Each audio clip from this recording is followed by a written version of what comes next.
Alors le temps d'habillage-déshabillage donne plus ou moins droit à une compensation. Alors ça dépend déjà si on est dans le privé ou dans le public. Dans le privé, la réponse est oui, mais il y a des conditions à remplir.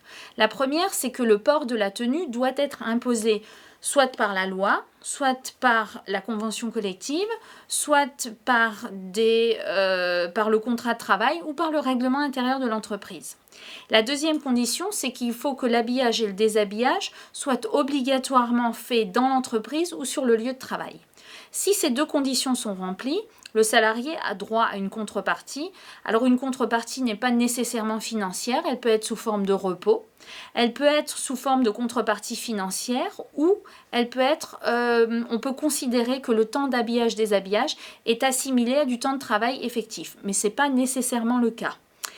Il faut savoir aussi que si la tenue de travail est imposée à cause de risques inhérents au travail du salarié, c'est à l'employeur de la fournir, mais également de l'entretenir.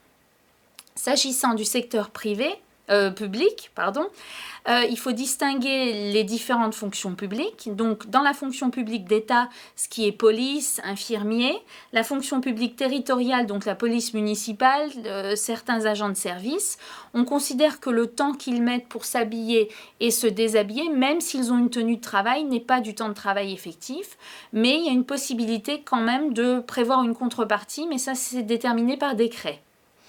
S'agissant de la fonction publique hospitalière, donc tout ce qui concerne les hôpitaux, là on considère par contre que le temps d'habillage et de déshabillage doit être assimilé à du temps de travail effectif et doit donc faire l'objet d'une compensation à ce titre.